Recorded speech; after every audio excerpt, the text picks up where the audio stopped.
I don't know. Arizona needs to get their shit straight though. Um, Colorado was up. They had 43 shootings by the police. Oklahoma was up. They had 34 shootings by the police. My home state of Ohio was actually down from last year, but they still had 33 shootings by the police. Um, but I'm willing to bet that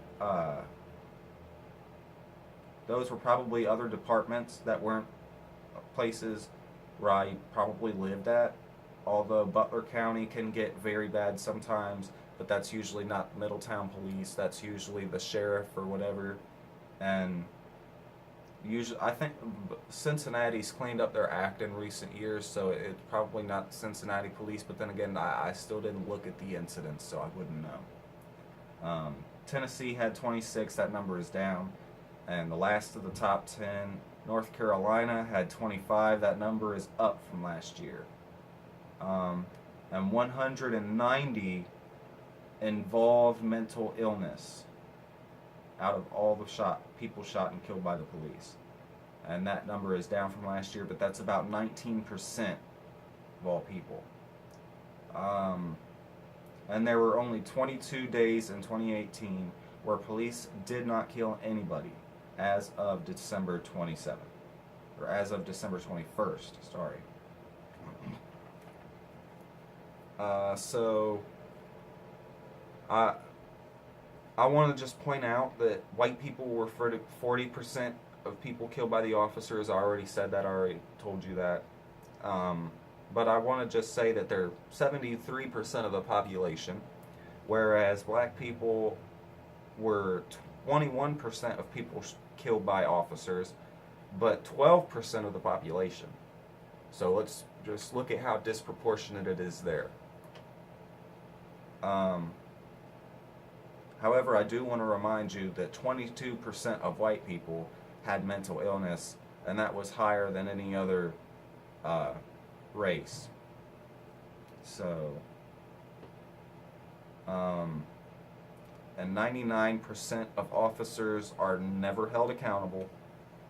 Of course, that's a stat from 2015, but it lasts because they're still not being held accountable. Most of them, are acquitted or given a slap on the wrist or, hired in some other department, and, they're not held accountable. And that's something that we really need to push. And when I say we, I mean we as a country need to push is reform in our police departments and reform in our prisons. Especially white people, we need to stand up for people of color and for our communities because, as we see, white people are also being shot by the police too. And I'm sure in some cases, it was unwarranted, and we should stand up for other people regardless if it's happening to us or not. So, it's been going on for way too long. And I want to point out some of the incidents this year. The two people that I mentioned earlier that were shot and killed by the police that made big news, and there were a lot more people this year, and I really wanted to go into it and give a detailed account of all the major incidents where people were shot and killed by the police, but I wanted to go into two of them that I really remember and that got Black Lives Matter protests started and that were just wrong, and I want to go over them now with you. So first there was Stephon Clark, who was shot 8 times in the back, unarmed, holding a cell phone, in his grandmother's backyard. Now, he was suspected of breaking windows, but there was no proof. And the family is skeptical, and it spawned large protests. I remember this one. This was at, seems like the beginning of the year. And it was just one of those moments where you just look at it, you watch the video, and you're like, what the fuck? Like, seriously. This is America. That's why Childish Gambino made that fucking song. This is America at this point, and this is what we need to face. That this is a reality for young black men and their communities. So, and it's a reality that we don't have to face most of the time. That I've never had to face. I've never had to fear the police. I've even called the police on black people before that I was skeptical of, and looking back on it now, you know, I don't think any of them were ever arrested. I'm pretty sure, being that it was in Middletown, the police department just came and went. But looking back on it, you know, I was wrong, and I shouldn't have done that, and we should stop. Um, you know, we should be more accepting of black people in our communities and not so fearful of them. I don't understand that. Now, of course, I've moved out to Oregon, and I'm kind of hesitant sometimes on talking about issues with the black community, because I literally moved away from most of the black communities in the United States. In Oregon, there's not many black people at all, but you know, I still stand in solidarity with them. The systemic racism that they face is bad, and it shouldn't be going on anymore. And so I want it to end, and I think that more white people should be participating and cooperating to try and get police brutality to end. So the other one is Antoine Rose Jr., who was shot in the arm, back, and face as he fled from a felony traffic stop. He was in a vehicle involved in a drive-by earlier. However, he was not the shooter, and he died later, and it also created the large protests.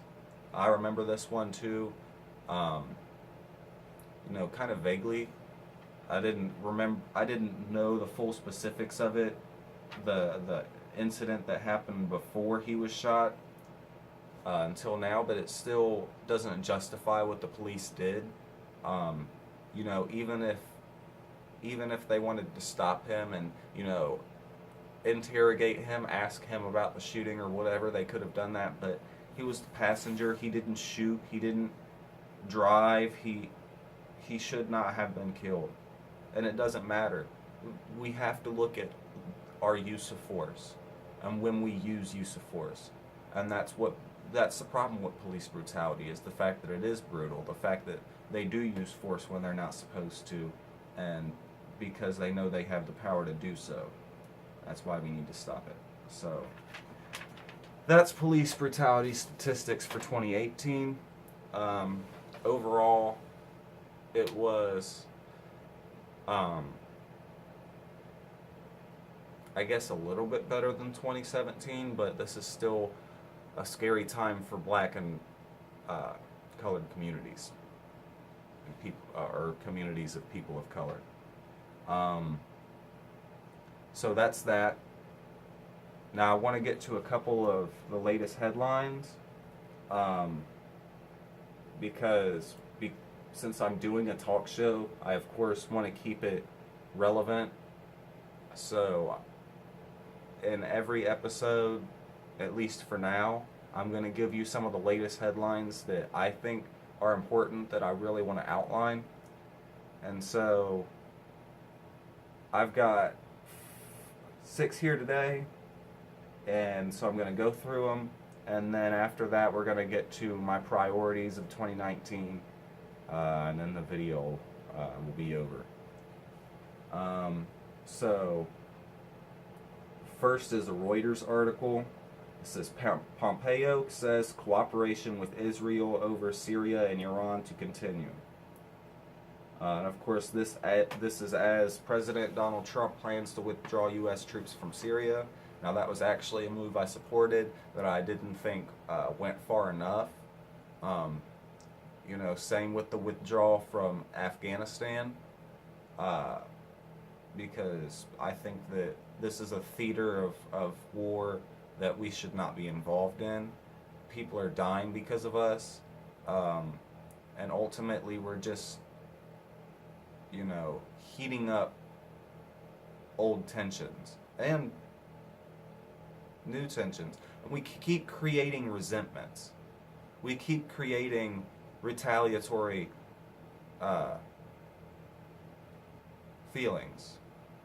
And so that's why one of my biggest priorities in 2019 is going to be ending the wars. So anyway, let me get back to this article. Uh, the Israeli Prime Minister Netanyahu met with Pompeo in the Brazilian capital. They were there for Jair Bolsonaro's inauguration, which is interesting in itself because, as it stands, he's probably the most blatant authoritarian in the world. He's basically a fascist, with big, bright neon lights on. Like, he's just out there like, I'm a fascist, I'm a Nazi in Brazil, basically. And so, yeah, it's very very interesting that they chose to meet and talk about this at his inauguration. And of course, they want to block Iranian aggression. A lot of this is all about Iran. And this is what I don't like, is how we take Israel's side.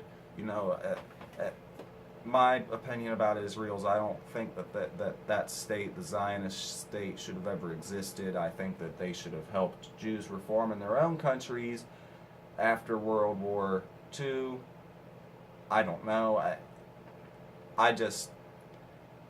I feel more for the Palestinian people than I do for the Israeli people, because, when you move into a whole fucking territory and just take whatever land you want, it's just kind of messed up. And then when you treat the other people like shit, you keep pushing them back, you kill the sea that they're at, you give them infertile land.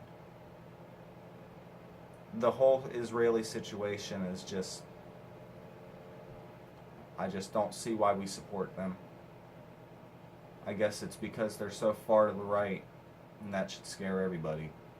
And I don't see why we're so up in arms against Iran. This is all fear-mongering. This is all the war against terrorism, and all it does is created more terrorism.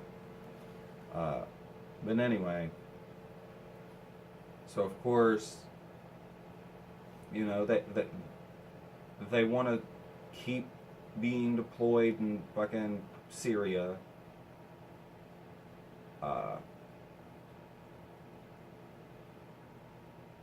Of course, they talk about regional security. They keep talking about aggression and provocation by Iran. Of course, there's a lot of people in the military that disagree with Trump wanting to withdraw because it's the military-industrial complex and you're going to make profit off of war, so nobody wants to end it, nobody wants to leave it because they're making money off of it. It doesn't matter if people in the Middle East are dying. They don't care. To them, it doesn't matter if little children are getting gassed in certain places. That's not why they're going into Syria. They're going into Syria because they've got tanks and planes and shit to send into there. They've got arms. We're selling arms to Saudi Arabia that end up in the hands of the same people that we end up wanting to go to fight in Syria. So we just fuel a cycle of violence. So that's that article with Pompeo, and I kind of just skimmed through it and didn't go much into it because there's not much to say there. Secretary of State meeting with the dictator of Israel and trying to figure out how we can keep our wars prolonged in the Middle East. Now, speaking of war, the next article I want to go to was one of the biggest articles, not necessarily the biggest articles, but one of the biggest news stories in late 2018, and that was the troop pullout plan in Afghanistan. So basically, they're going to withdraw up to half of the troops. There's about 14,000 there, which means that 7,000 would be withdrawn. This would be somewhere, like, they could be out by summer, but it says no final decision has been made. And of course, this is the Washington Post article. Really quickly, before I really go into the Washington Post article, I want to tell you why I'm hesitant about the Washington Post always. And it's because their owner is Jeff Bezos. Jeff Bezos is the richest man on the planet. He gets millions and millions, a week and fuck a day. So he doesn't have good working conditions at the Amazon warehouses. he doesn't give back really. He's rich, and he's a prick about it.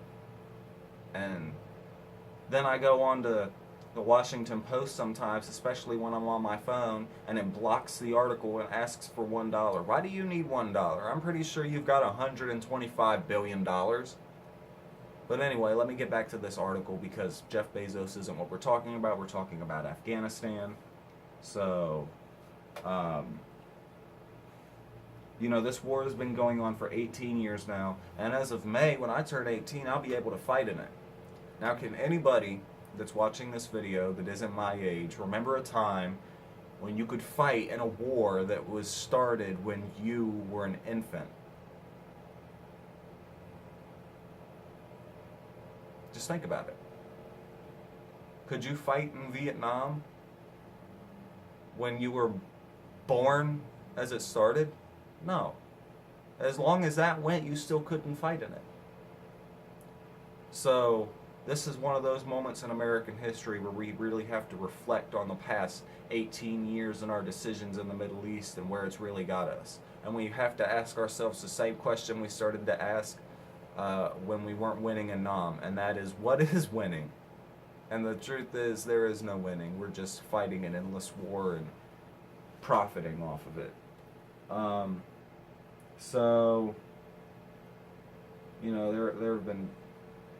There was peace talks with the Taliban, I think, and yeah. But that it's funny because we've kind of just been pushing them into it, like bombing them into peace talks, and I don't see how that works. But whatever, if we're gonna withdraw, let's withdraw. You know what? Let's withdraw all our troops from Afghanistan. Why is this war still going on? And then there's people that there's the Democrats on MSNBC and CNN go and talk about, this is a dumb move by Trump. The fact that he's withdrawing and leaving people all by their lonesome in these countries, and then these Middle Eastern countries, they need our help, they need our support. Though if Obama would have done it a couple years ago, they'd be like, yay, he finally took us out of this war that Bush started. I would have been happy too, but he didn't. And if it's the fact that Trump did is why they're getting all mad and are trying to fucking say that it's a bad thing. And I'm sorry, I just don't believe it. I'm one of the biggest protesters and outspoken critics of Trump there is, at least in my mind. But I can say when he's done something right. When he withdraws these troops, it's right. Matter of fact, I can even go to the length of saying that he didn't do enough and that he should withdraw more troops.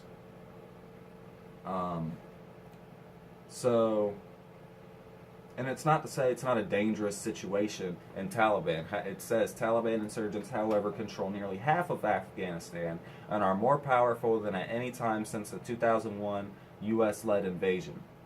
But let's just look at this. We've been in this war for 18 years. What makes us think that somehow we can just ramp it all up, start bombing everybody and win it? We're going to leave more resentments. We're going to make more retaliatory feelings in the people that we're killing. And all that it's going to result in is the deaths of them, innocent people, because that's all it ever results in.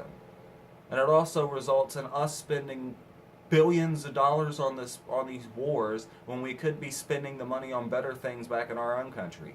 But then again, I want to remind you that this is usually for profit. Now, since a war is a hard topic, you can see through most of this, I've been kind of nervous because it's my first episode, so I slur and sometimes I forget exactly what I'm thinking, but we're going to get through this, and this talk show, of course, is going to continue. Now I want to get through these next couple articles pretty fast because, you know what, I'm just going to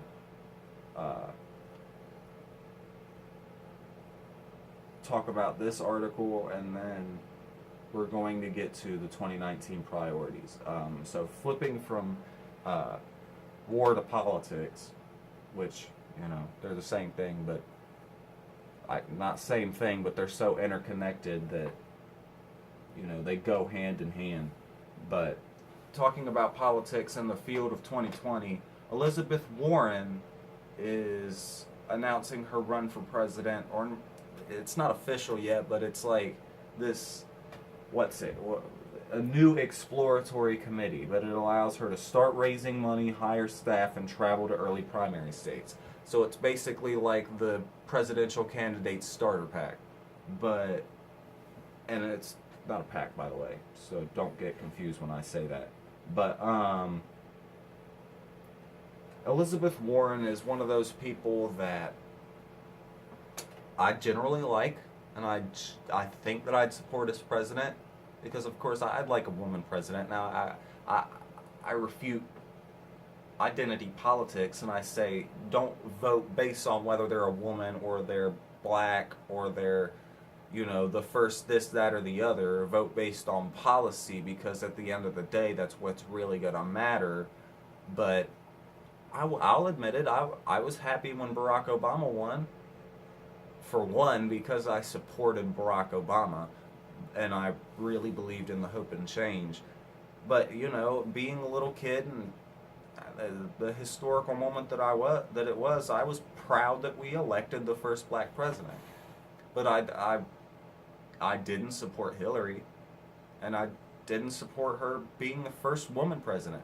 If you want a first woman president, you should run somebody like Elizabeth Warren. And so, you know, I have my hesitancy that I have about her, why I'm hesitant kind of to support her, though I probably would if she was the nominee, is because of the moment in 2016 where she never endorsed Bernie Sanders and waited until the last moment to endorse Hillary Clinton. And, you know, that was just kind of like a slap in the face to all the progressives who really supported her. And then I saw recently also where she pushed